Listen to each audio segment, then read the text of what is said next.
What's up, y'all? It's your man's Jam, here with a jam session on the JAMPOD. Now that's a lot of jam, and you're probably wondering what all that means. Well, tap in and let's talk about it.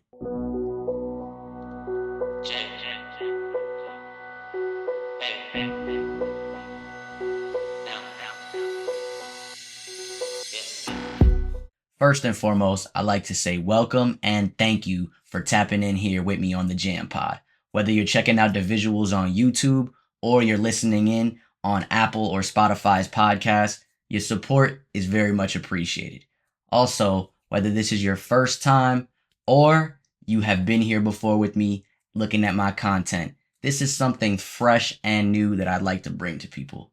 So first, allow me to reintroduce myself. My name is Jam. J to the AM. That is who I am, Jam, and I am Jam. That is my initials. It is what I go by. It's not a nickname or anything like that. It's just my full name. It's what I've been going by for a long time now, and pretty much what everybody calls me. Friends and close friends and family call me by my actual government. But yes, I go by Jam to everybody else in the world. Now, a jam session, as I said prior, is essentially all of the content that I create. Whether it is a YouTube video like here with the podcast, whether it is a Twitch stream or gaming stream where I'm live on the game, or an article I might be doing with the alternate timeline, any content that I create under my name is a jam session. And here on the JAMPOD is something completely new, completely fresh that I wanted to bring coming into the new year. So let's talk about that. First and foremost, JAMPOD is an acronym. That is actually, as well as I said, I am Jam, and it is my full government name. It also stands for Journey Across Media, because that is what we're going to be doing on the JAMPOD. We are going to be journeying across media. And the pod obviously stands for podcast, but we also had to do a nice little spin on it. And the podcast or pod aspect stands for pop culture, opinions, and discussions. So that's what we're going to be doing on the JAMPOD. We're going to journey across media with pop culture, our opinions, and discussions. That's the JAMPOD, and I want to welcome you guys to it for the very first episode. We will be doing a weekly thing. Once a week, it will be dropping, so you'll get to see episode 1, 2, and so on and so forth. And I want to talk about what we will be talking about on the JAMPOD. So for those that have followed me in the past or have checked out any of my previous content, you know I'm a very big nerd. I dive into all of the nerd circles, whether it's, gaming or comic books, superhero genre, anime and animation, any nerd thing, even if it's pop culture wise, whatever it is, I talk about it. I make content regarding it or around it in some way, shape, or form. But I will be honest, that has become taxing over the last few years overall. It's just taxing. And I feel like a lot of content creators drop out from making content because they can't keep up with things or they just get overwhelmed or things like that. And I'm no exception to the rule. For me personally, I love doing this. It's a passion of mine, and I love talking about this stuff with people, as well as just building a community with people, that like to talk about these things. And so for me, it was a no-brainer to always become a content creator or necessarily just make social media a thing where I have an outlet to talk about this stuff. And so that's kind of where we are with the JAMPOD. And the segments that we are going to be focusing on are very much some things that a lot of people are familiar with. If you are, again, the first time you're tapping in here with me, welcome, because these are the topics that we will be talking about. So first and foremost, every episode will actually have something fresh for my viewers and listeners, and that is an intro or life aspect that I like to dive into. We'll be talking a little bit like how I'm doing now, explaining certain things that's going on, whether it's on the JAMPOD, in my personal life, how life is in general for you guys, sharing things with maybe quotes or books or things that I feel like has helped me in life and maybe might help you as well. That's always going to be the first part of the pod. Every episode, we will have a life or introspective segment in the beginning, part of the intro. The next segment is something that I've been kind of getting more recently into talking about, and that is a lot of TV and movie stuff, or television and movies, or TV and film, however you want to describe it. But those two things I watch a lot of, and I've always watched a lot of, but never really had anybody to either talk with about it or just like express myself and my viewpoints on the shows or movies that I'm seeing. And so that's going to be always one of the first things that I address is TV and movie, because I watch a lot of TV and I watch a lot of movies. I always go to the movies. I'm a very big movie buff. So that is one segment in itself. Is going to be TV and movies. The next segment is something that I already mentioned, which is what I do often. I game. So the next segment will be gaming. And with gaming, I am actually a Twitch affiliate streamer, so I highly recommend you tap in and check out my Twitch streams or whatever is comfortable for you. I stream on Twitch, mainly Twitter, as well as YouTube. So you can check out all of my Twitch, or excuse me, all of my gaming live streams on there, because those are also jam sessions. Moving forward, the last segment, I would say, pretty much is the last segment, is something that you guys are probably familiar with if you've been keeping up with my content, is how I started on YouTube with the alternate timeline, and that is comic books. I will be diving into comic books, talking about those weekly, usually what's coming out, what I'm reading, the most hype, things like that. And that is really like the last segment of the JAMPOD.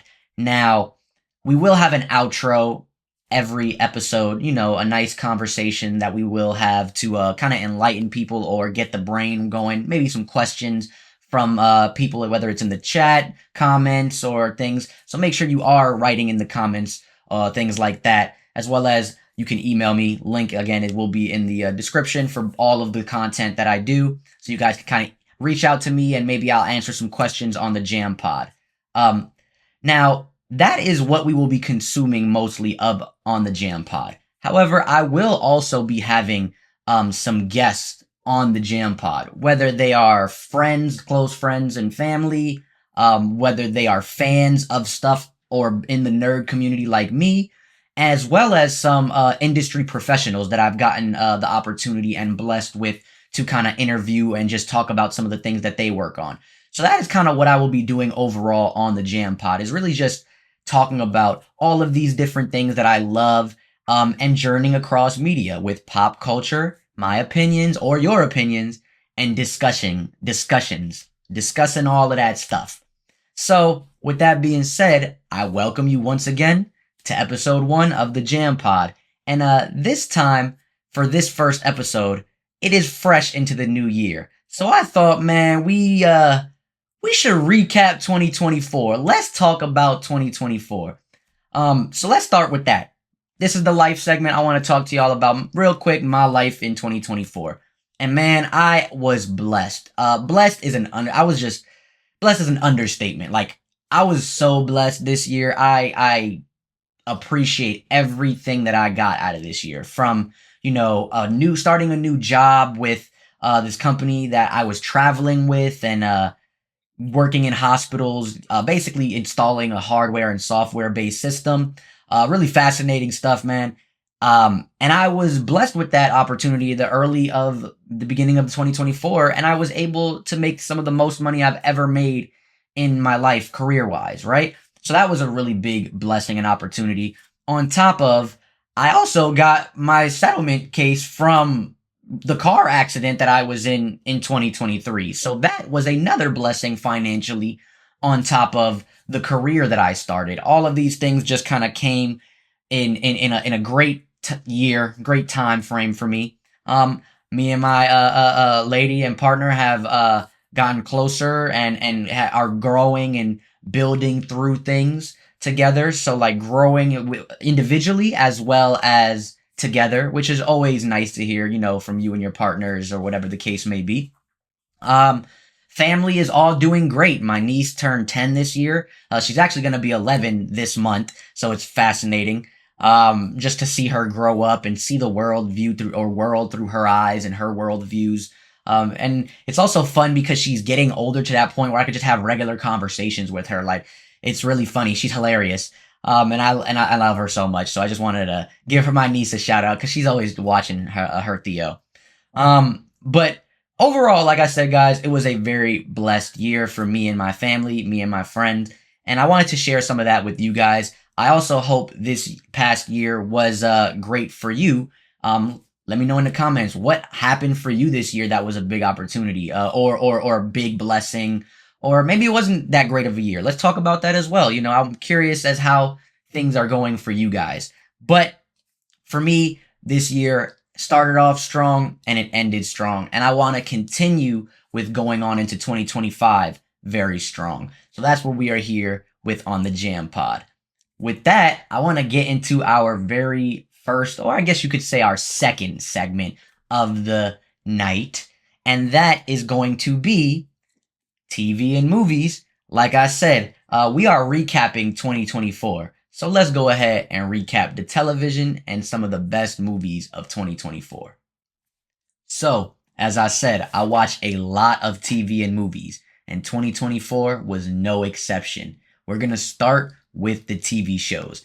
Now, these are what I believe is to be the best television shows of 2024, but this is my personal opinion, and I'm not a critic or have any degrees in film or television. So these are just my personal opinion on what I appreciated the most, what I had the best experiences and journeys with across this media. So let's dive into my personal best TV shows of 2024. We're going to start counting down, top 5 always. We're going to start counting down from number 5. And so at the 5th spot, I have Shogun, starring Cosmo Jarvis, Hiroyuki Sanada, and Anna Sawai. And this is based off of the novel Shogun, which they actually finished all of the book in season 1. And it did so well that it actually was nominated for awards. And they are bringing it back for a season 2, which is huge considering they finished the whole novel in the first season. So I'm very interested to see where they go with this story. And apparently they are going to be working with the creator of the novel to continue on the story for Shogun. So that is my number 5 spot of the best shows of 2024.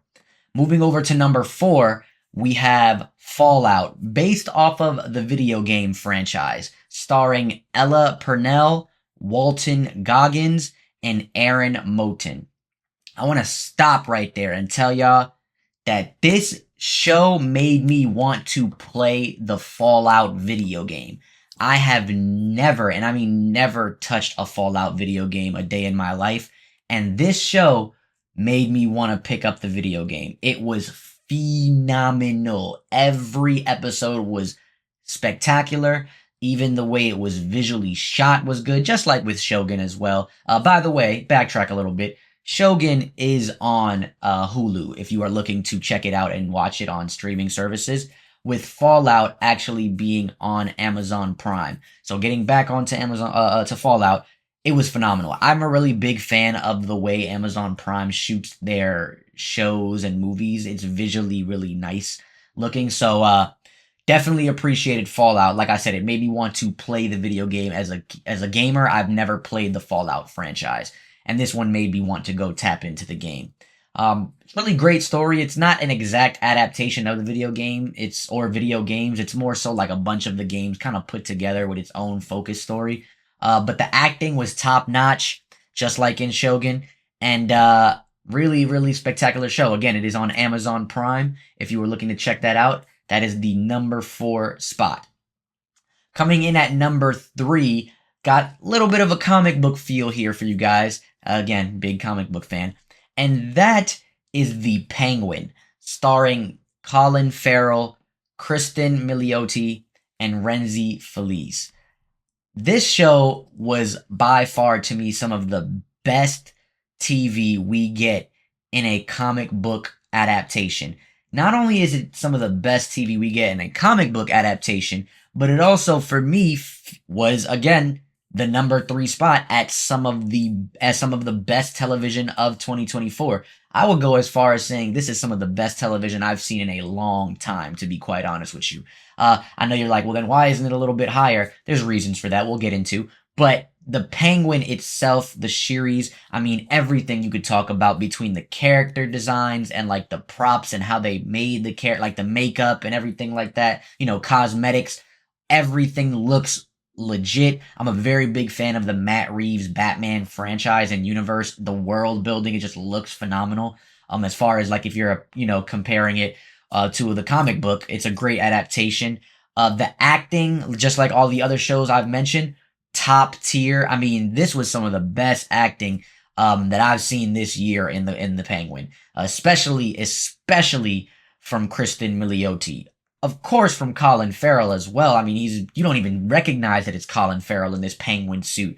And then Renzi Felice, you just know Renzi. If you've ever seen The Runaways, you know Renzi is a actor, man. Like, he is a great actor, and he knocked it out of the park with this series. The whole cast, star-studded. The director did a phenomenal job. Everything about the Penguin this year just hit great. And again, as a comic book fan, all you could ever ask for is great adaptations in your comic book movies and TV shows. And this was one of them, ending at number 3 for the best TV shows of 2024. Moving over into my number 2 spot, I'm going to cause a lot, and I mean a lot of controversy here in the nerd community with my number 2 slot. And it was one of my favorite shows. It also was something that my lady actually checked out and fell in love with. She had an emotional experience with this show as well as a spiritual experience. So, great show that it can impact people that aren't even really big into the nerd community, just our general audience members, and it impacted them on a different level. And so for me, that is The Acolyte. Again, I know it's going to hit a lot of people with the criticism and the bad press and like a lot of the negativity that it got when it came out and as it was coming out every week, as well as once it finished. It was actually canceled. I'm very sad about that because I really was looking forward to a season 2 with them moving forward in that in that old Republic Jedi era. It stars Amandla Stenberg, Lee Jung-jae, and Manny Jacinto. All phenomenal. Specifically, I want to shout out Amandla and Lee. Amandla is just one of the best talents, I think, in Hollywood. I mean, she's an actress. She's a musician. She's just phenomenal. And I think that, like, multi-talented people in this industry are really, really overlooked. And Amandla did a phenomenal job with this series. Just knocking it out of the park, to be quite honest with you. I know a lot of people were concerned with different things or different aspects of The Acolyte, whether it was the lore of the show and how it impacted the overall Star Wars universe, as well as maybe, the woke, as people would say, which you need to get over that, man. I hate when people say woke because they don't like seeing black women or LGBTQIA plus people. This, everybody needs to be represented, and I think this was a beautiful show for Star Wars to do that. And so for me, it hit there off rip, but there was a lot of negativity regarding this, as well as the pacing of the show, things like that. For me, it ends at the number 2 slot of the best shows of 2024. For me, again, and some people that I know that I've met, like again, my lady really enjoyed this show. But I want to talk about our last television show that I believe is the best show of 2024, the absolute best show of 2024, and that is the number 1 spot, Dark Matter. Dark Matter on, oh, by the way, backtrack a little bit. The Penguin is on Max. It is now called Max. It was HBO Max, but now it is on Max if you want to check out The Penguin. The Acolyte, of course, is Star Wars, is on Disney+. And Dark Matter, Apple TV's very own TV original series. Phenomenal.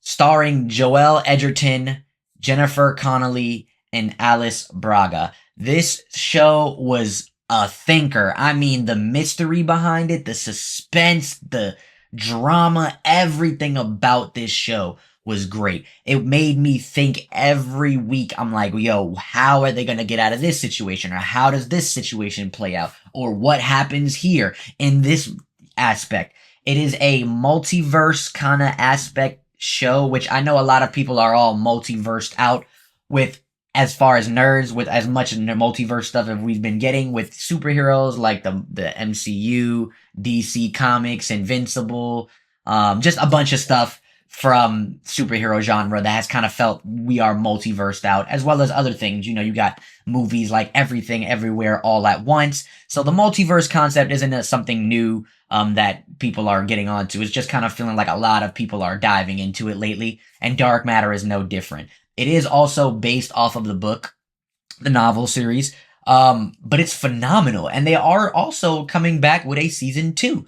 I was not expecting that the way this show ended. I was like, wow, like, great. Don't need anything else, but they're coming back with a season 2. So that was a really great feeling and a really great, like, surprise, if you will. Really introspective, like really, again, deep thoughts into this show. Visually, it's phenomenal, and it is streaming on Apple TV Plus, which not getting paid to say this, by the way, guys, but I actually am a firm believer that Apple TV Plus is one of the best streaming platforms out of all of the streaming platforms. I mean, every show is visually like movie quality level. Every show is also great, whether it's something you're not interested, like if it's your interest or not, like it's still a solid, objectively a solid show or movie. And it's just great things that they dive into for a great price. It's a great price compared to all of the other streaming services out there. So I highly always recommend Apple TV Plus to everybody kind of like dive in and check out little things here and there. But yes, for me, Dark Matter was the #1 TV show of 2024. Now, before we talk about movies, I do have a lot of honorable mentions that I want to make. So this could have really been like a top 10 type of situation, but I'm only doing top 5 because I want you guys to have the top 5 shows on your watch list that I would recommend from my personal opinion and experience. So again, starting with 5 is Shogun. Number 4, Fallout. Number 3 is The Penguin. Number 2 is The Acolyte. And number 1 is Dark Matter. Those are the best television shows of 2024. And now some honorable mentions that I would recommend. Cross, that is streaming on, I believe it is Paramount or Amazon Prime. I'm bugging. It's Amazon Prime. Cross is streaming on Amazon Prime based off of the book series as well. Supercell is on Netflix. Amazing show. Amazing. It almost made the top 5 list, by the way, guys. Supercell, highly recommend. Three Body Problem is also on Netflix. A very outer body sci-fi type experience, dealing with virtual reality and all of this stuff. Presumed Innocent is on Apple TV. Great show with Jake Gyllenhaal. Highly recommend you guys check that one out. Now, this next 2 are if you have already seen the prequels or the first seasons, of course, and that is House of the Dragon Season 2. Great series. I'm a Game of Throneser. I'm here. I officially watch Game of Thrones now. I know a lot of people have been telling me to watch that for a long time.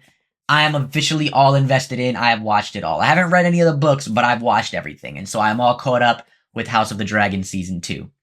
And last but not least, something that just dropped the day after Christmas, and that is Squid Games 2, or Squid Games Season 2. Now, there's been a lot of controversy around Squid Games Season 2. It's not good. It's not as great as the first. I'd like to kind of talk about that really quickly. Keep in mind, the first season came out during COVID, so we had a lot more time to kind of process it. It was also a complete story within the first season, so it was a story that was done in itself. Season 2 ends on a cliffhanger, setting up for Season 3 coming this year in 2025. So you got to keep that in mind when watching the second season. I guess you don't have to keep that in mind, because I didn't know that before I watched the show and it ended, and it didn't really take anything away from my experience. But I think for those people that are giving it negative publicity or criticism and press, you got to keep that in mind. And also, think about that because we were in COVID, a lot of streaming sites have came out since then. So Netflix kind of was the OG streaming site. It gave us shows to binge. And now we have Disney Plus, Amazon Prime, Apple TV, HBO or just Max, and a lot of their shows come out weekly to get you on that anticipation or communicating with your friends or conversing with your friends and family, throughout the week to talk about the shows that they drop. Especially like Disney Plus relies heavily on that for their MCU Marvel content and Star Wars content. They need people talking about it. They need people surprised and anticipating. Well, Netflix never really did that. Netflix never really needed that. And so I kind of think about that. Like, it's really the binging model versus the release weekly model. You know what I mean? And so that's a conversation I'm going to have on a different type of time with you guys. I'm actually going to be writing an article about that with the alternate timeline. So stay tuned more for that. I know it's been a heavy topic recently of the binging model versus the weekly release. So we'll get more into that. But for now, I want to say Squid Games 2 was great. I highly recommend checking it out.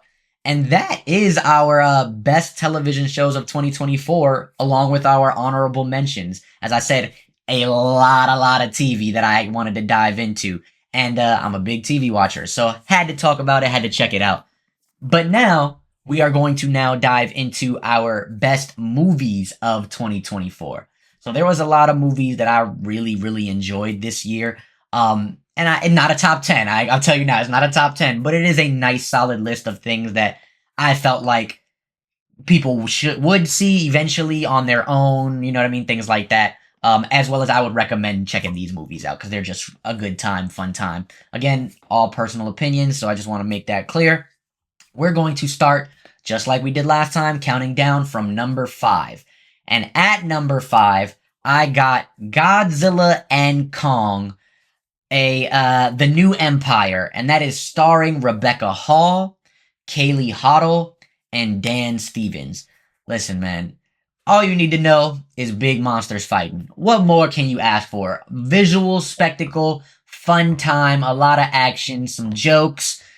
What else do you need? I mean, really, what else is there? You feel me? Like, great time to be a Godzilla or a Kong fan. It's just great, and they keep adding more to it. I mean, we just went off of TV shows, but we also, before Godzilla and Kong, just got the Monarch show.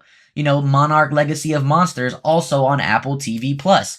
So I love the whole monsterverse that they're building out with Godzilla and Kong. It's just so fun. I'm a very big Godzilla fan.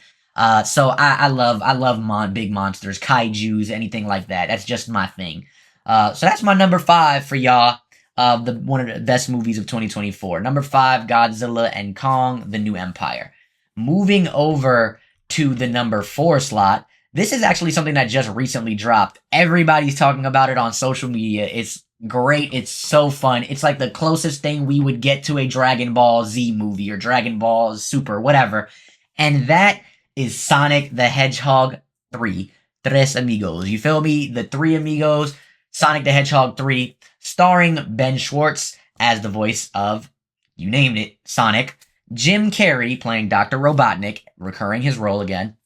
And a new character introduced that everybody knows and loves if you are a Sonic fan, and that is my guy, Shadow the Hedgehog, voiced by Keanu Reeves.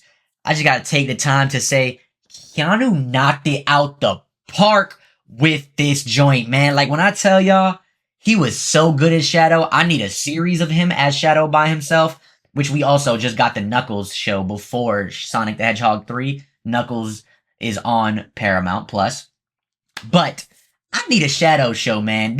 Sonic 3 was so good, y'all. Like, again, at the number 4 spot, it was just such a fun time. And again, more action, more thrills. But I love this time they got deep with a Sonic movie. It was very emotional, like trying to build out that plot and story for Shadow. If you guys are unfamiliar with Shadow's backstory from the games, they definitely adapted the Sonic Adventure 2 and his game very well. Like, it's very well adapted. And it sets up for more to come. They already gotten greenlit for a Sonic the Hedgehog 4, which has hopes for me that maybe in between Sonic the Hedgehog 3 and 4, maybe we will get a Shadow the Hedgehog show. Or maybe it'll happen after Sonic 4. Who knows? But I'm looking forward to that. At number 4, that is Sonic the Hedgehog 3. Moving over to the number 3 spot. Yo, listen, guys. This movie I'm about to name to y'all right now almost took the number 1 spot. That's how much I loved this movie. I remember getting out of the movie theaters with my lady, because there wasn't that many people in the theaters, believe it or not, which kind of broke my heart. But I love these movies. These movies actually mean a lot to me with my best friend Deontay.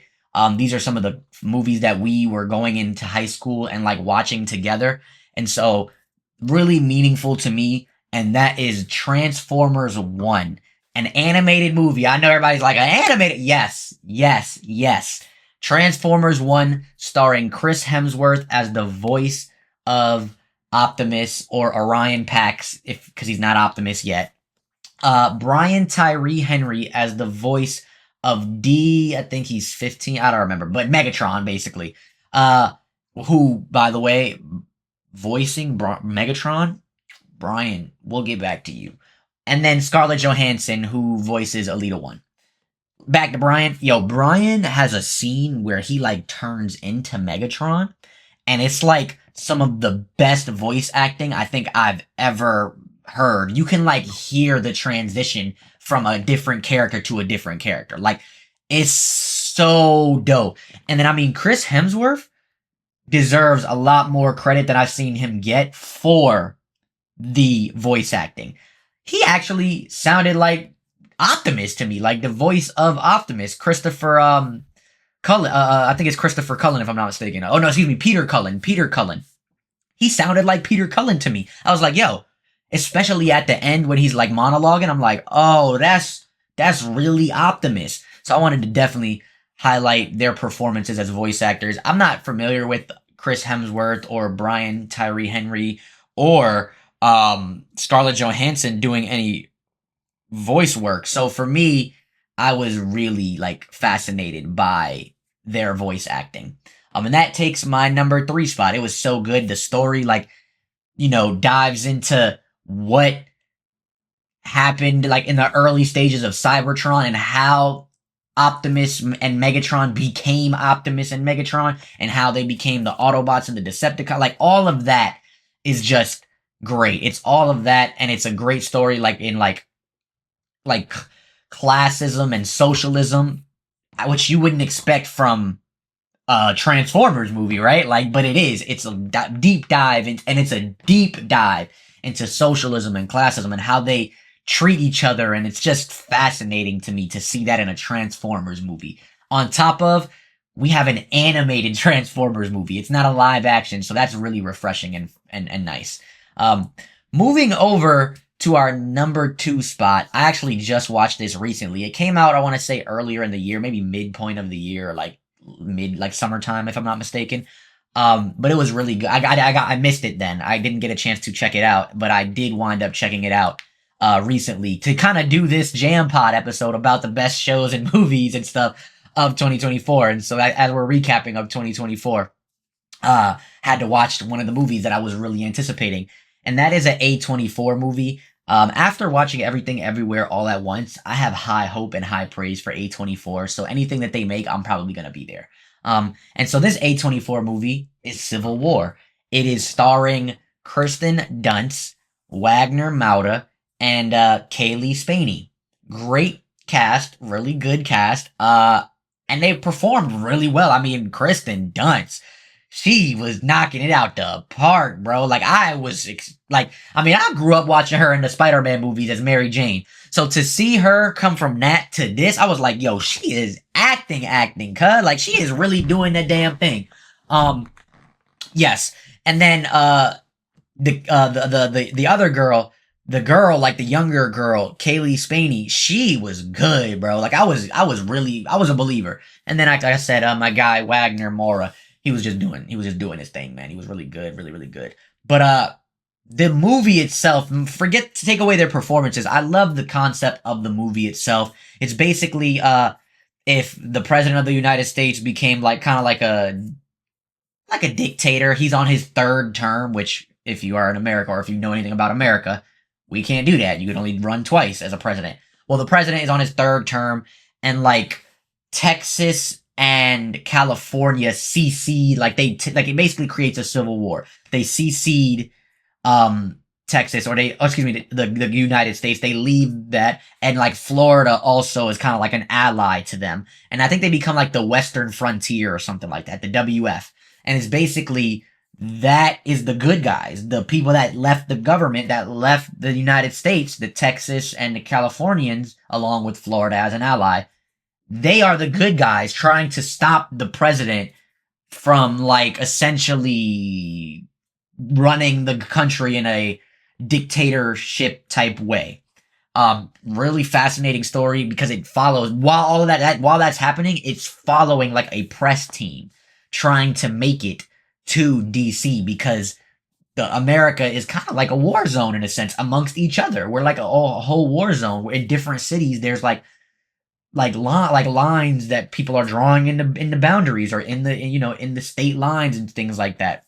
And so it's really fascinating, because essentially it's a civil war in America based off what the movie is called. And that, yes, it could be a little bit of recency bias, but everything that they talked about, or everything that they showcased in the movie, and how it impacted like real world issues in real life with, you know, the presidency and the presidential race that we just had, along with all of the political aspects of our country right now, it just hit different. It really aligned very well with it. And again, it could be recency bias, but that's why I got it at number 2. It was phenomenal, and it was phenomenally shot. Like visually, that's another, like, again, A24 Productions is like, man, they good. But yes, that's my number 2 spot at for the best movies of 2024. And now ending it off with the numero uno spot of 2024 best movies. I think you guys kind of know what I'm going to say already. I feel like it was everybody's best movie. I don't want to speak for everybody, so again, it's personal opinion. But that is Dune 2, starring Timothée Chalamet, Zendaya, and Rebecca Ferguson.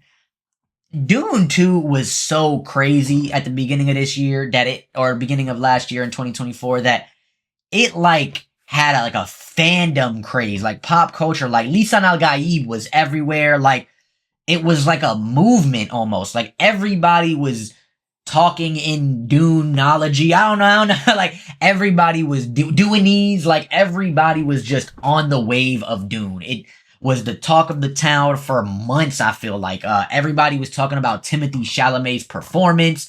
Like, and then visually, Denis Villeneuve, the director and producer, he just knocked it out of the park, man. Like, it's visually great. Because the first Dune, and obviously these are remakes from, you know, a while back. There's older versions, and these are based off of the books. But the first Dune of what came out during COVID, so it came out, I think, in the theaters and on Max. It didn't do as well, and it wasn't really the talk of the town. I felt like that was because it was setting up. It was more so a setup movie. Like, it got its point across and it told its story, but it was setting up for this sequel.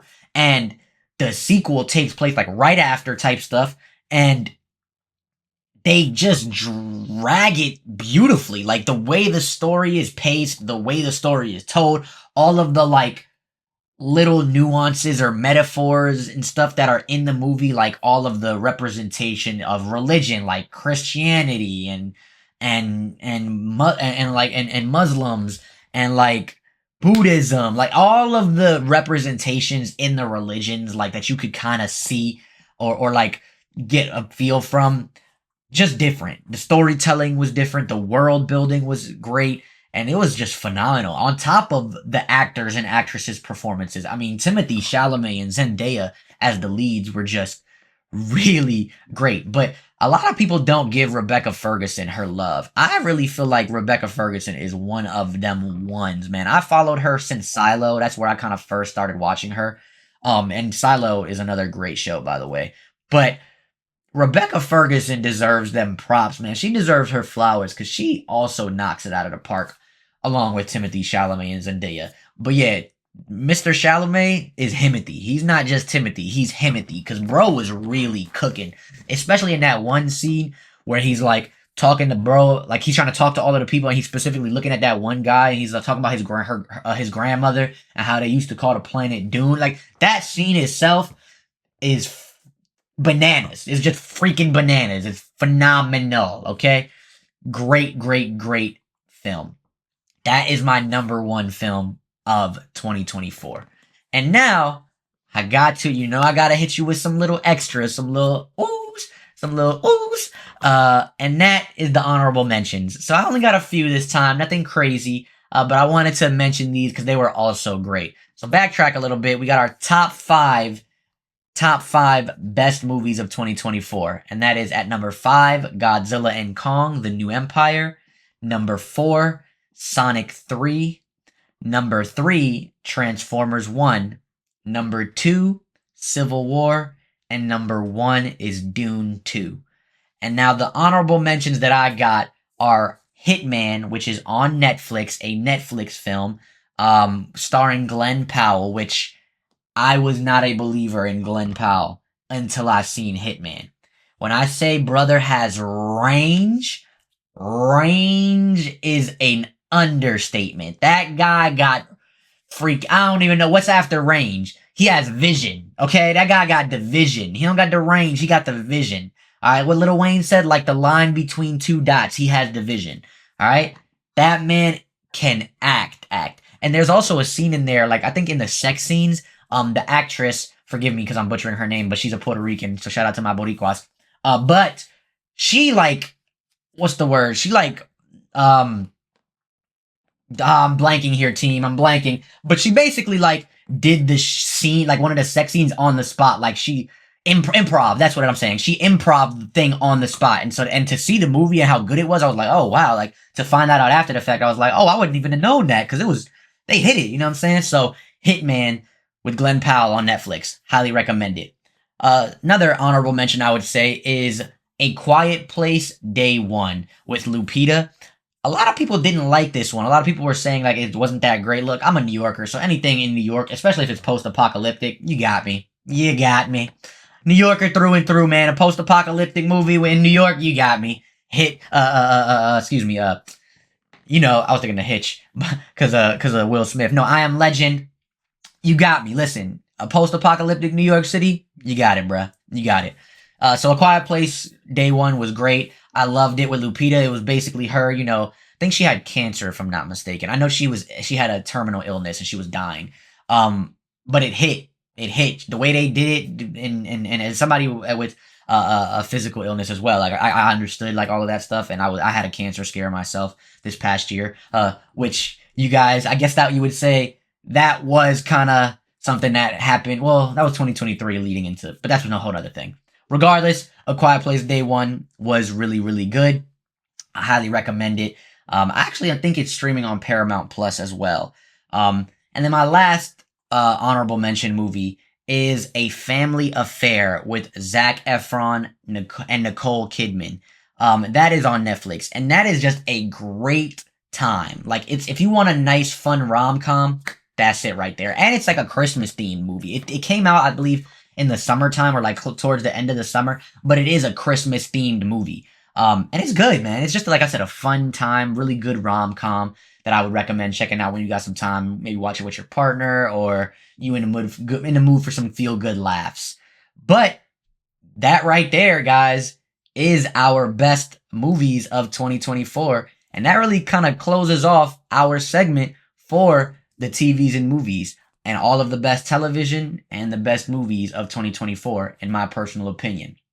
Now, we are going to move on to something a little similar, but I wanted to make it something separate in its own right, and that is the best anime or animation of 2024. Now, with this, I honestly could have done a top 10, but again, I didn't. We're only doing top 5s with a bunch of honorable mentions. Top 5s are the priorities that I would highly recommend you putting on your watch list first, whereas the honorable mentions, you get to them when you get to them. You already know. But let's dive into the anime and the animation. Starting at number 5, this is an ongoing thing now. Everybody is pretty much, and if you're in an anime or if you like animation, and superheroes, you're pretty much watching this. And that is My Hero Academia Season 7. This season felt like it's finally coming to an end, with the show, which we all know final season is this year, actually, is Season 8. But season 7 felt like everything that we've been building up to throughout the show is finally coming together and bringing us towards the end. The animation was great. The action was great. The storytelling was great. I mean, everything was just fun and feeling like I'm finally getting closure to this show. I mean, I'm a guy that has watched a lot of anime in his lifetime over like Naruto. You know, there's multiple seasons of things. So 7 seasons into an anime doesn't feel like crazy a lot, but it is, and it feels good to kind of be getting to where we are with My Hero Academia. The manga just ended, and so it is kind of coming to a close with the anime. Really, really great show. And you guys know me, I'm a big superhero guy. So that is my number 5 of anime or animation of 2024. Number 4, I actually just watched this past week. My guy Dennis over at the alternate timeline has been watching this and live reacting on his channel, on the alternate timelines channel.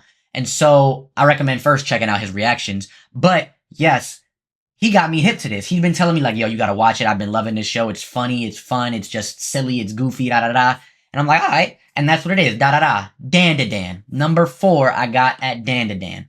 I want to say that Dan is so good. Like the theme song, like the actual intro song to the show, the opening intro, the opening theme is so good. I added it to my playlist. Like I added it to my music library on Apple Music because, bruh, dun dun dun dun dun dun dun, like that joint hit so good. Like you just start dancing, especially when the beat changes. You're like, oh, and then the show is just so funny. It's basically ghosts and spirits wanting male or female private parts. Like it's just hilarious. It's one of those animes that I feel like general audience people who watch anime may not get into because it is kind of weird. Let's be honest. Again, private parts, but it's funny. Like if you know the culture of anime and things and the Japanese culture a little bit, like you know this is humor and it's bro, it's so hilarious. Like it's just good time. That's an anime that's a good time. And if you're like me, who I really only like anime that have the shonen tropes. I love action. I love like fighting in the animes, and that's what this is. I mean, imagine a kid that gets, you know, ghost powers, and then another one gets like psychic powers, and then like they're fighting aliens and spirits and stuff, and like which they call yokai.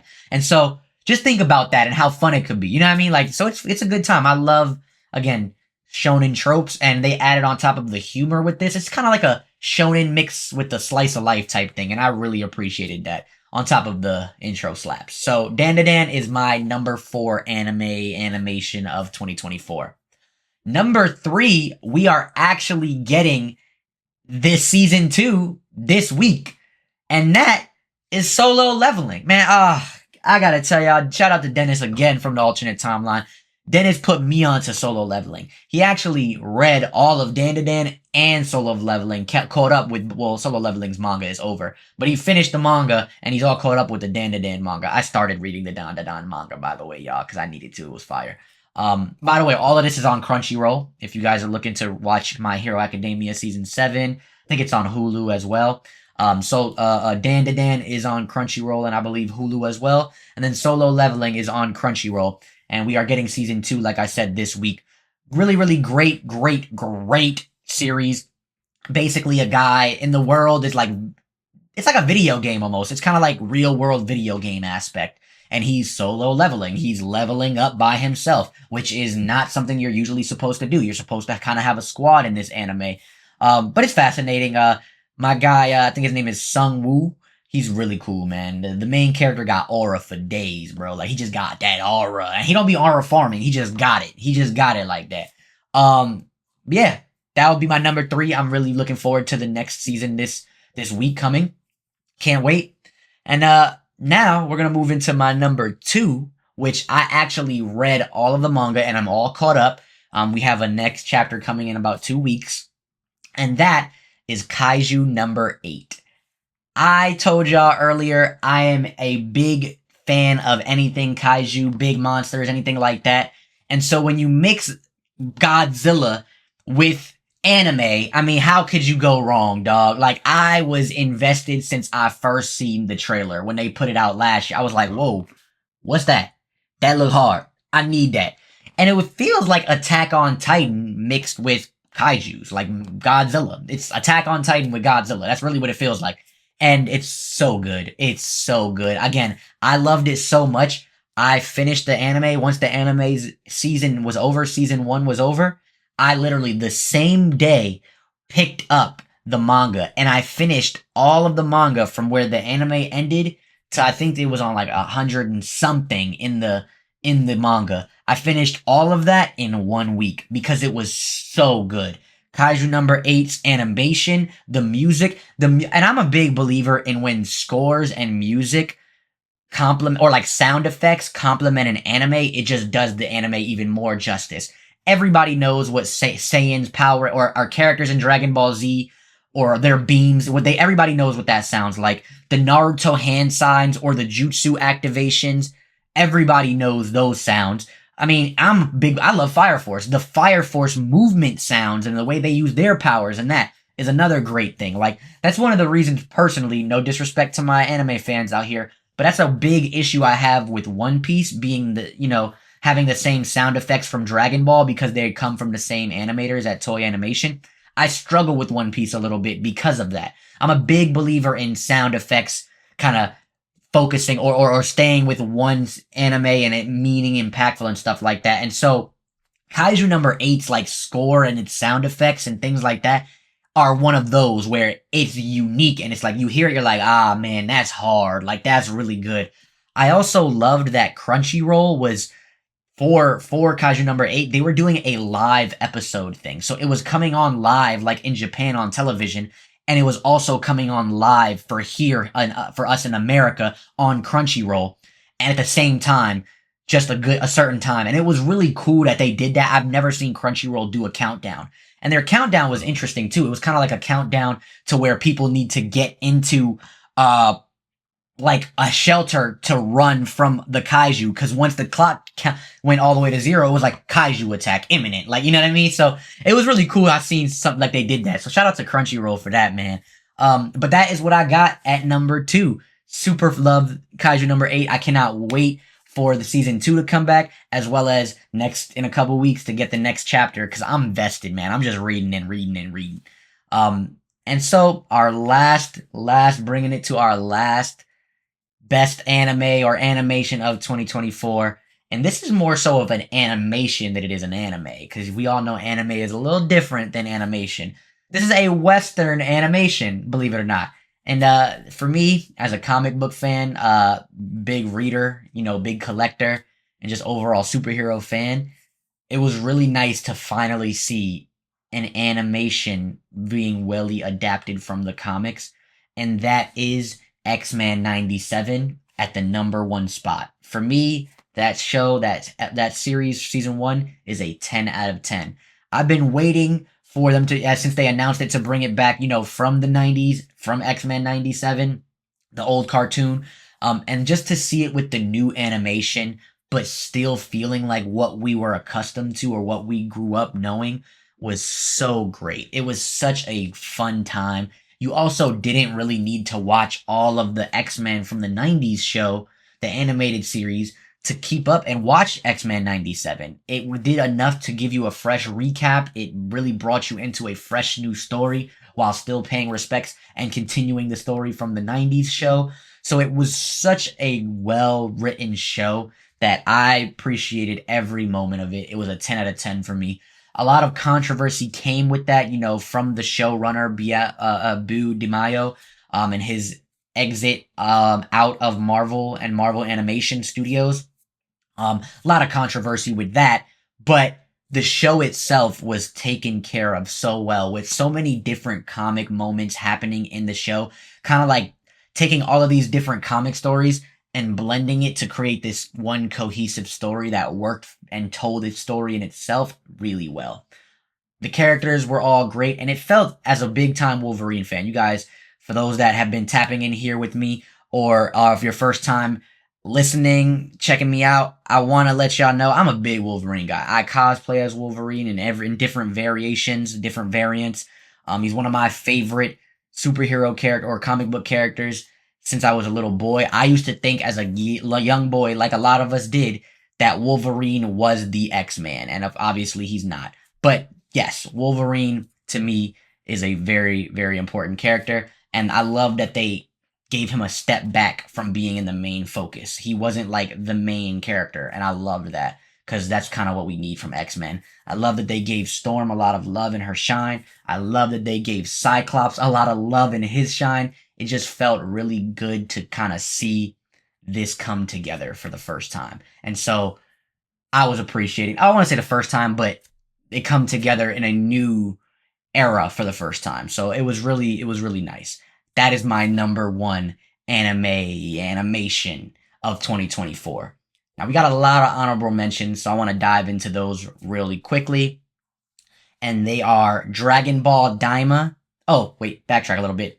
X-Men 97 is on Disney Plus, so you guys can check it out there if you want to check it out and watch it on streaming services. Again, all of the other animes I've mentioned, which are top 5, My Hero Academia, Season 7, Dan to Dan at number 4, Solo Leveling at number 3, Kaiju number 8 at number 2, and X-Men 97 at number 1. The first 4 are all on Crunchyroll, or I guess the last 4 are on Crunchyroll, and the number 1 slot is on Disney Plus.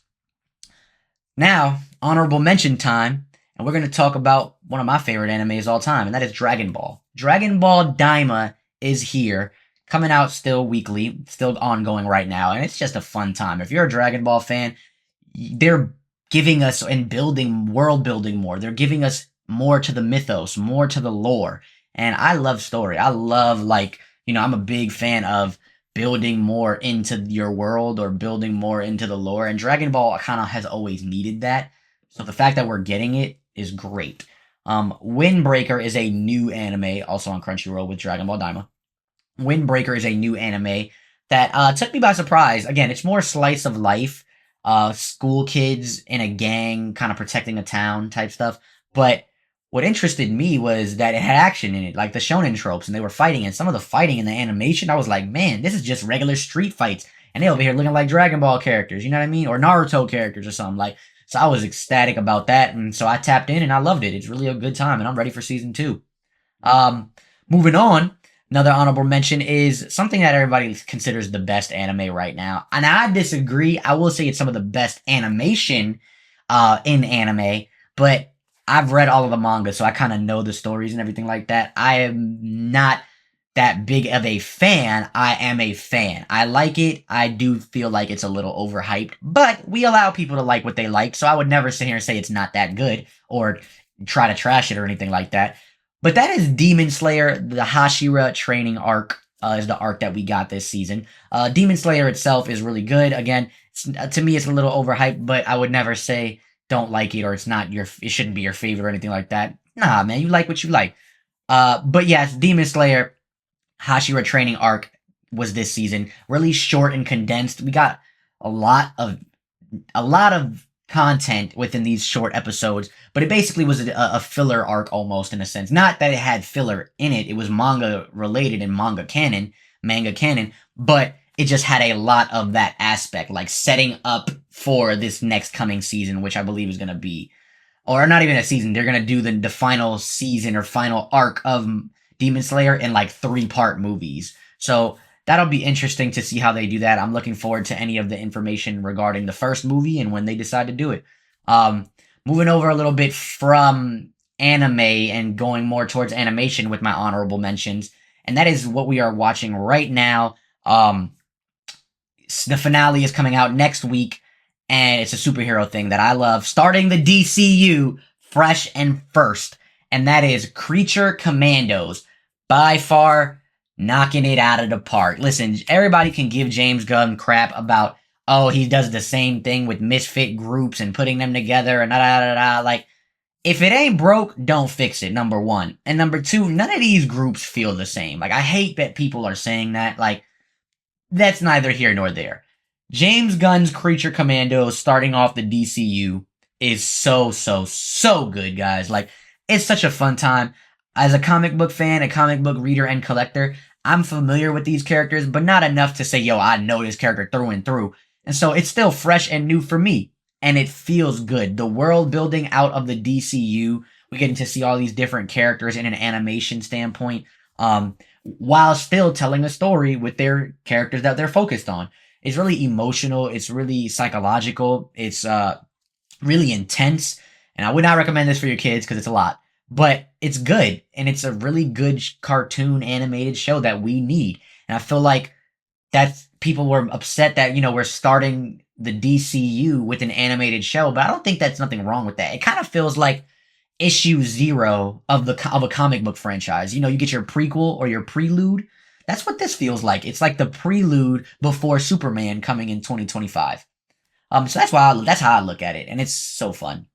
Moving over to our another superhero-esque animation studio, that is something from Marvel Animation as well. What If season 3 dropped, concluding the series of What If. It is fun time. I really enjoyed What If, man. A lot of people are talking negative about What If. Oh, they flopped. They could have did this, and this, but they had an idea. They went in there with the concept that they wanted to execute, and by gone it, they executed it. You know what I mean? Like they got it done for real, and I appreciate every moment of it. Some things, yeah, I have nitpicks or criticisms and things like that, sure, but for what we got, I really appreciated all that we got. I also think it kind of sets up that last season, kind of sets up some stuff in live action for the MCU, whether it's in Doomsday, Fantastic Four, Secret Wars, like whatever. I think that they're setting stuff up at the end of What If to go into live action of the MCU. And to me, that's fun. I mean, how could you not want more of that type stuff? What I will say is what I'm hoping with What If they do is maybe after they do their soft reboot, they decide to bring What If back. Because I feel like What If could just be endless. They could just keep doing that for whenever they want. Like a nice anthology series. Maybe even add different animation styles into it while you're doing it. Like let this group of people from your animation studio work on it, then another group work on it in a different style, and you know what I mean. Like however they decide to do it. But that's the only thing I would say. I hope that What If comes back, maybe after they do their soft reboot because it was really really good. It was really enjoyable. But my last honorable mention, that's on Disney Plus. Creature Commandos is on Max. But my last animation or anime for 2024 honorable mentions is The Dragon Prince on Netflix. It ends with a season 7 just finished. And a lot of people would say this show is more for kids and things like that, and I would agree. However, it hits on a lot of darker things that I feel like people could show their kids or address, or just people in general need to see and hear. And I appreciate that. I always find it fascinating when a kids show can hit on more deeper or adult like messages that not a lot of kids shows would focus on. And it's just a fun time. I mean, the Dragon Prince, it's in a magical world. Kind of think of like, World of Warcraft or something like that. It's just a magical fantasy world with dragons and elves and creatures and things like that. And it's a story within that.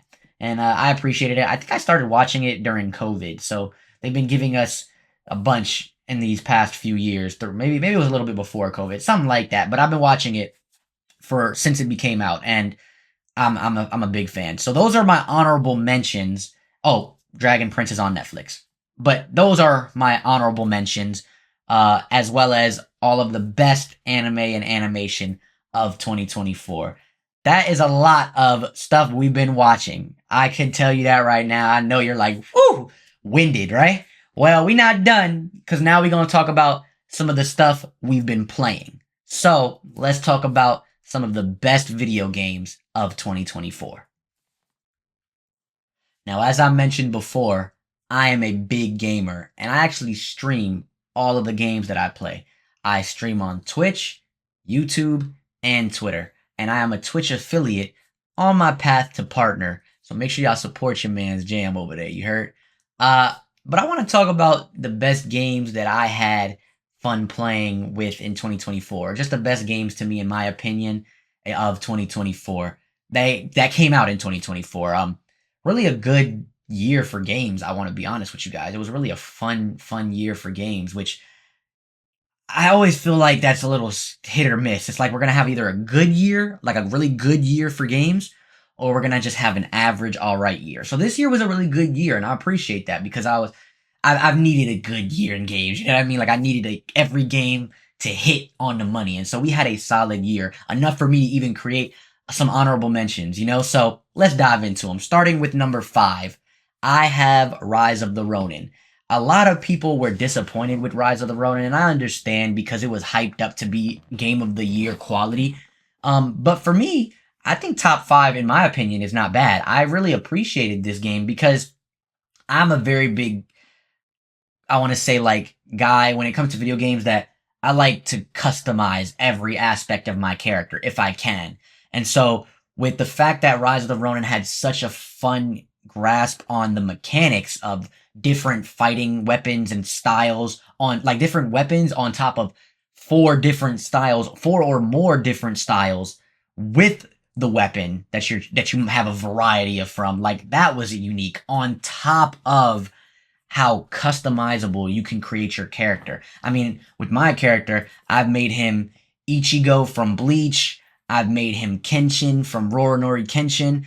I've made him Chihiro from Kagurabachi, which is a new manga. So like, and that's what I think I'm playing with him as right now. I haven't even finished Rise of the Ronin yet, the game. I'm like, I want to say in chapter 2, which is like halfway maybe. And I'm already putting it on my list, right? Like, it's just it's fascinating. It's phenomenal. Really had a good time playing it.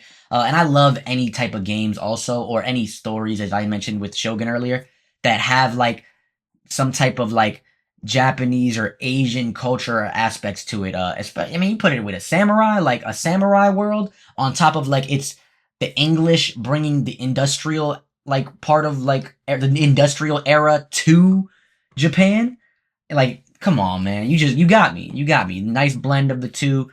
Kind of like a good version of like an industrial version of Ghost of Tsushima. Not as great, you know what I mean? But it was still a great vibe. Great ride. And that's number 5. Moving over to number 4. A lot of this also got a lot of flack for it because, again, it's a woman in a video game, and I don't know, it's just a lot of that toxicity that I don't even want to dive into it, y'all, because we mentioned it a little bit before. But in the Star Wars franchise, it's a lot of that.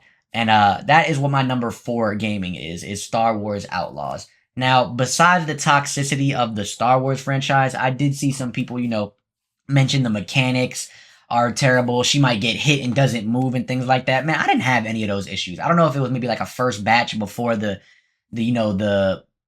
patch that they put out or anything like that, but like I've had no issues with that. And as a very big Star Wars fan myself, I love the aspect of exploring the galaxy, of a galaxy far away. I mean, we got 4 worlds that we can traverse to on our own. It's not like I had to fast travel to them or it's a part of the story to go to them. Now it is, but I don't mean it's like a cinematic trailer. Like, no, we literally get in our ship and fly there ourselves. And like, just to be able to explore a whole planet and then add 4 of them to that, like, and you can travel within space in your spaceship, like, great. It was the first Star Wars game that they gave us that you could do that in.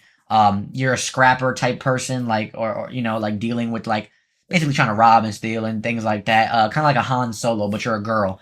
And the actress did a good job that played her too, like that played the main character in Star Wars. And I love you get your little pet companion, little helper. A lot of that stuff was just fun, man. And the story was great. They even added Darth Vader into the story somehow. Like, it was just fun, man. Really fun having to feel like Grand Theft Auto, but with the Empire from Star Wars. That's really what it felt like. It felt like Grand Theft Auto, but with Star Wars. And that's where I'm gonna leave it. At number 4, Star Wars Outlaws.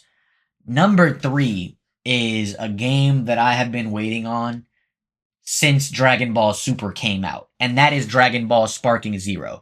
Since Dragon Ball Super came out with the Red God form and Super Saiyan God Super Saiyan, which is basically Super Saiyan Blue, I've been wanting to play as those characters. Vegeta as Super Saiyan Blue, Goku in the red form. Then they gave us Golden Frieza. Like, I've been wanting to play as all of those super characters. So when Super ended with the Tournament of Power, I just, picked up the manga and been reading the manga. But I've been wanting to play them. Reading is fun. Watching it, rewatching the show is great. But I always thought about how me and my friends growing up used to play Dragon Ball Z Budokai Tenkaichi, Budokai, and then they came out with Budokai Tenkaichi, and we just all would stay at each other's houses overnight and, play the game. We would literally play all night. And so when they announced Tenkaichi was 4 was coming, and they did that little classic TV with the trailer coming out, and it was Goku turning into Super Saiyan Blue, I lost it just like the rest of you guys. I immediately was like, oh boy, we are here. Finally. Took some time, but we here. And that's all I wanted, y'all, is to be able to get on a game, whether it's locally, my friends come over and chill in the game room with your man's jam, or the pod room now, right? The lab, as we're going to call it. Or they get online with me and we fight each other online. Like the fact that we can even do that, I can play my friend who's at his house and I'm here. Like gaming has come so far. We used to play Dragon Ball Z locally at the crib together, and now he can be at his house, I can be here, and you know what I mean? We playing. So the fact that they gave us that, it was like a lifelong dream as a kid wanting this. On top of they gave us all of those Dragon Ball super characters, like it really brought back the inner child in me. And so it's sitting at number 3, Dragon Ball Sparking Zero. And I can't wait for them to add more maps, more characters, more animation, and whatever else they want to add. This is one of those games that's going to be ongoing, and I really, really appreciate it. Moving over to number 2, I'm going to tell y'all right now, this should have won Game of the Year, in my humble opinion, but who am I? That right there is Black Myth Wukong. Black Myth Wukong, to me, was the best game this year. Yes, I have it sitting at number 2, but there is a reason for that. Black Myth Wukong is that game of the year that everybody talks about. To me, it has some of the best game mechanics. It is a very challenging and difficult game to the point where it's so frustrating and it makes you angry or it makes you mad, but you feel a very strong sense of accomplishment once you beat that level or you beat that boss. And again, story's fun, mechanics are fun, the graphics are out of the world. Like, you playing as Sun Wukong. To me, just the actual like story of the Journey of the West, like Journey to the West, like all of that mythos and like lore and legacy and legends, like all of that being able to be put in a video game is such a good time. Again, I'll be honest, you guys could check my Twitch streams if they're still up. I really feel like I struggled with that game on a mental health level. Like, that game was frustrating me so mad. I was ready to crash out because I was so angry. But then when I beat that level or that boss after 14 or 15, 20 times, I really felt a sense of achievement. Like, I did it. And then I beat the game. I actually beat the story, y'all. And I was like, I really did it. My friends were trying to convince me to platinum the game and things like that. And maybe one day I will go back and platinum that game, because I do like to trophy hunt and platinum video games for PlayStation. So maybe I will. But right now, I just wanted to, appreciate that game. And that's what I did. I really appreciated that game. And that, to me, is what should have won Game of the Year. That is sitting at number 2. Now, the reason being that is sitting at number 2, and I have this game at number 1, but it's not Game of the Year to me, is number 1 because it is number 1. But number 1 really is because it wasn't on the Game of the Year Game Awards nomination list. So I kind of took it away from that it's Game of the Year aspect. But it is, to me, the best Game of the Year. It is my favorite Game of the Year, which is why I have it as number 1. And that is freaking Helldivers, man. I am fighting for democracy every chance, every opportunity I get. It really reminds me of that old movie, and you guys know what I'm talking about. I'm blanking right now. But I actually, after Helldivers came out, I think it's, what is it, Starship Commanders or Star Troop Commanders, something like that. But after that game, after Helldivers came out and I played for a while, I was streaming it and things like that, and a bunch of people were in my chat telling me about the movie. And I was like, all right, I'm gonna go check out the movie. And the movie is literally, or Helldivers is literally based off of this movie. It has to be from like the 90s or something like that, 80s, something like that. But It's good, man. It's good. The game is so good. I love that they keep adding stuff to it. It's always fresh with stuff like content.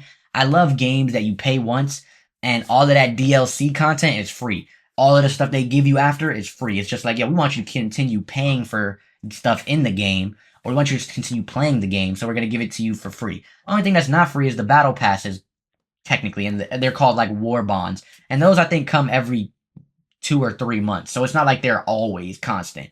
So it's great. I had the most fun with this game this year, which is why it's number one for me. I literally had the most fun with this game. Like, I think this game just does no wrong, for real, for real. Like, it literally is a 4-player game you can play with your friends and still play by yourself if you need to, like, or if you want to. Like, it's just so many aspects of it. It felt like the gameplay mechanics kind of felt kind of like Gears of War in a sense.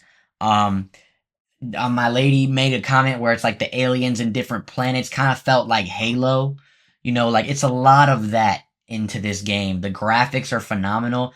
My biggest thing that I loved about the game is the mechanics and the fact that to call in stuff like an airstrike or an orbital strike or your support equipment or what turrets or whatever, it requires a cheat code. Like, you know, the old, you got to input a code for cheat codes. It's not really a cheat code, but you have to input a code like old school video games.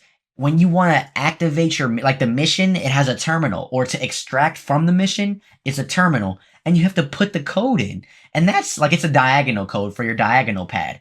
And that's so cool. Like, I love that little detail in the game mechanics. It made it the best thing for me. And I have the absolute most fun with that game. I also played the most with that game. I think I put 300, when I last checked, it was 326 hours I played on Helldivers. And I played the game this year for like, it was like 508 hours. So more than half of my time, actually, I could be wrong. I think it was something like that. But it was more than half of my time this year was playing Helldivers, which is why it's number one for me. I had the most fun, the most communication with people, and just overall the most fun. Like, that's really all it, excuse me, that's really all you could kind of say about it, is I had the most fun. Now, I will say that was until this game just came out recently. And it's an honorable mention because it did come out in the later half of it like recently just came out in the past month of December. It's not even a month out yet. But I'm having a good time with it. And that is my honorable mention for y'all. Marvel Rivals, guys. Like, I know everybody's talking about it. I'm a superhero guy. Everybody else loves it as well. It's such a fun game. The new Overwatch, which is crazy because I never liked Overwatch. I could never get into Overwatch. But maybe it's because Marvel Rivals is the IP Marvel. It's the IP that I love, or it's characters that I love and am familiar with. So, you know, I appreciated it more. But it's a great time, man. It's such a great time to have this. You know what I mean? Like, I'm really enjoying it. So that's my honorable mention right there. And that, again, is the best video games of 2024. With Rise of the Ronin at number 5, Star Wars Outlaws at number 4, Dragon Ball Sparking Zero at number 3, Black Myth Wukong Game of the Year at number 2, and Helldivers, the number 1 game, in my opinion, at number 1. And with the honorable mention of Marvel Rivals. Now, that's a lot of gaming. As I said, I probably played like 500 and some hours this year just on my PlayStation alone. That's not even talking about my Nintendo Switch, or any like handheld games or anything like that. But those are my best video games of the year. And I spent a lot of time playing video games. But I also spent a lot of time reading comic books this year. So the last segment today that I want to get into is the best comic books of 2024. So let's go talk about them. As I said before, I read a lot of comic books. And as I also said before, if you've ever checked out any of my content before, especially on YouTube, you know comic books are usually what I'm talking about. So I have to bring you a comic book section or a comic book segment, right? And now we're going to dive into what I think are the best comics of 2024. Now, these are comics that dropped in 2024. not were continued on in a specific issue or anything like that. These are just comic book series that dropped in 2024 and some of my favorite comics of this year, or this past year, I should say. So again, all personal opinion, but these are my best comics of 2024. Starting at number 5, we have Space Ghost, written by David Pepose, who I actually got the pleasure of meeting over at New York Comic Con this past year. The art is by Jonathan Liu, and it is colored by Andrew Dahlhaus. Great creative team. David was such a nice guy that when I got my comic signed from him, he was really cool. And this Space Ghost story is phenomenal. I'm not gonna lie to you guys. I did not know anything about Space Ghost other than there was a cartoon that was before my time. That's all I knew. Never watched the cartoon. Just knew he looked cool and some of his lore and background and powers looked cool. So I've been reading this comic. It is a great intro comic to Space Ghost. It's currently ongoing. And I would recommend it just if you are kind of interested a little bit about the character. You like I said, you get familiar with the character very quick, and then it creates its own story from there. So I'm very much now caught up and familiarized with some of Space Ghost's lore and backstory and things like that. So I would definitely recommend it as like a nice intro point for the character of Space Ghost. Moving on to number 4, we have Teenage Mutant Ninja Turtles: The Last Ronin Part 2. And Re-Evolution is what it's called. It is written by the original creators and writers of the Teenage Mutant Ninja Turtles, and that is Tom Waltz and Kevin Eastman. They came back for a part 2 of their Last Ronin. If you guys know about The Last Ronin, that is a story where it is in the future, all of the other turtles died, and Master Splinter died in a war with Shredder, besides my guy Mikey, Michelangelo, and he takes up all of his other, his brother's weapons and becomes the Last Ronin, which is him trying to finish this war between, the Foot Clan and his clan, as well as honoring Master Splinter's words and message and teachings and lessons overall. So part 2 is continuing with that, from, again, written by Tom Waltz and Kevin Eastman. The art is by Ben Bishop. It is penciled by Esu Escorza. It is inked by Isaac Escorza, so the Escorza brothers. And it is colored by Luis Antonio Delgado. Forgive me if I butcher anybody's names in any of these segments, by the way. I'm always trying to pronounce people's names as best as I can, because I think names are important.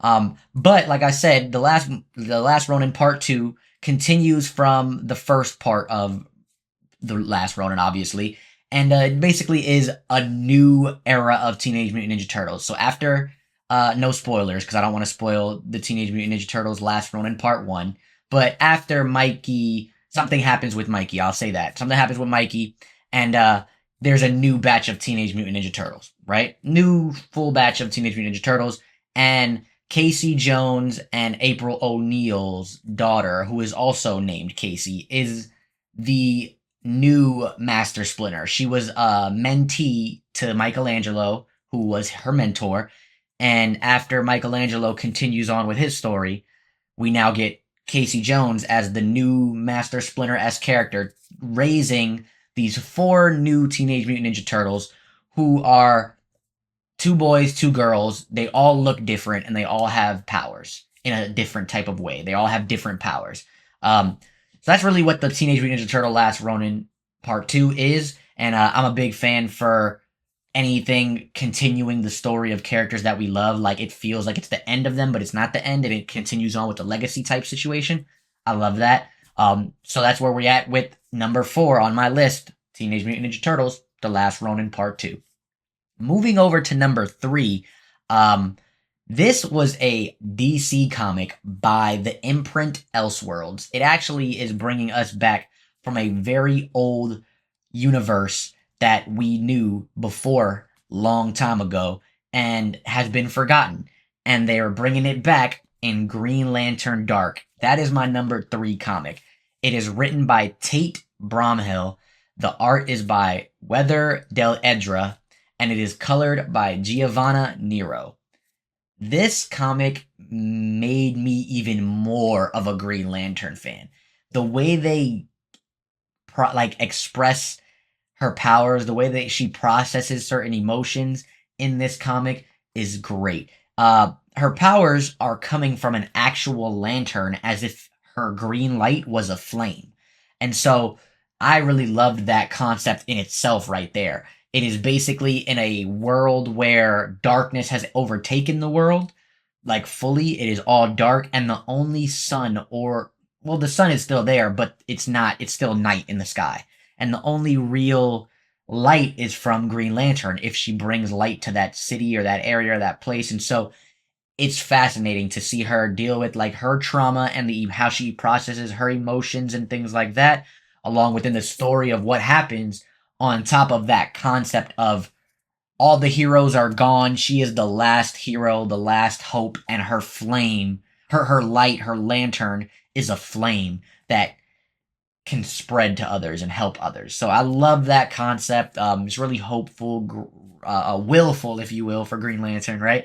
It's really a willful story. It's just such a good story, and like I said, it made me a Green Lantern fan even more. I can't wait to continue on with this story. I think it's on issue 2 right now. So really great creative team, and I'm excited that we got an Elseworld project in DC Comics. Speaking of Elseworld comics in DC Comics, right? Speaking of Elseworld projects or other universes, we have a new universe from DC Comics. So at number 2, that comes in for what I believe is one of the best comics this year, and that is number 2, Absolute Wonder Woman. Written by Kelly Thompson, the art is by Hayden Sherman, and it is colored by Jordi Belair.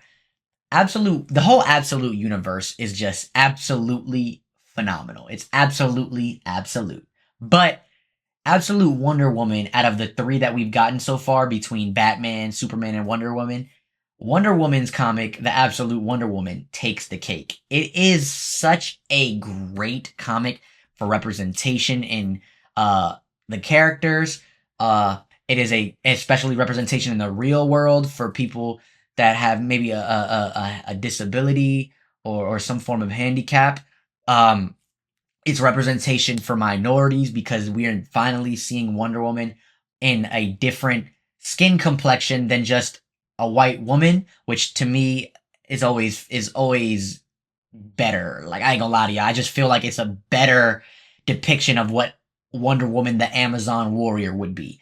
But that's a preference. I don't know if that's a scientific fact, as what, you know what I mean, with Amazons and things like that. I can't express or stress that enough. That's just a preference, but I feel like representation is important, and I love to see Wonder Woman represented that way. And like I said, the story overall, the way that they've portrayed this darker universe of the Absolute universe, specifically with Wonder Woman, I think her mirroring of or the opposite take of her original Earth 1 or Earth Prime canon-esque character, this version in the Absolute universe is such a poetic full circle, or like the yang to the yin or the yin to the yang. I love the differences in the character while also highlighting a lot of the similarities. So Absolute Wonder Woman is just, again, absolutely absolute, but all of the Absolute universe is that way. We are also getting, coming in March, more of the Absolute universe, so I would definitely recommend reading those. But I would start with Absolute Wonder Woman, man, because that is number 2 on my list of the best comics of 2024. And ending it with the number 1 comic of 2024 is taking it over to the other big 2, my guys over at Marvel and their new universe. So they brought back the Ultimate Universe, and every comic in the Ultimate Universe is so good. Like, it is really, really good. I'm not going to lie to you guys. But the number 1 that's hitting it for me is actually The Ultimates, written by Dennis Camp. The art is by Juan Ferreira, and it is colored by Federico Blee.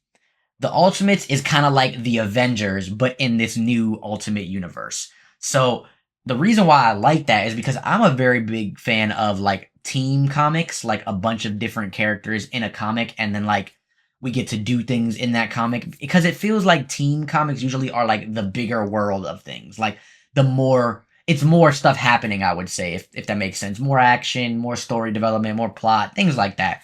And so to have the Avengers as the Ultimates in this new universe is really refreshing. Everybody's in a different light or in a different take. Everybody feels a little different while still feeling the same. And I love alternate universes. And so the new Ultimate Universe is just great as an alternative for the main 616 universe in Marvel Comics. But the Ultimates comics focuses, I would say, like on the bigger overarching theme of that universe. Whereas the Ultimate Spider-Man is, Spider-Man. Black Panther is Black Panther. Like the X-Men is that pocket. Like, so all of the Ultimates feels like the overarching umbrella, whereas the other stuff feels like everything underneath that umbrella.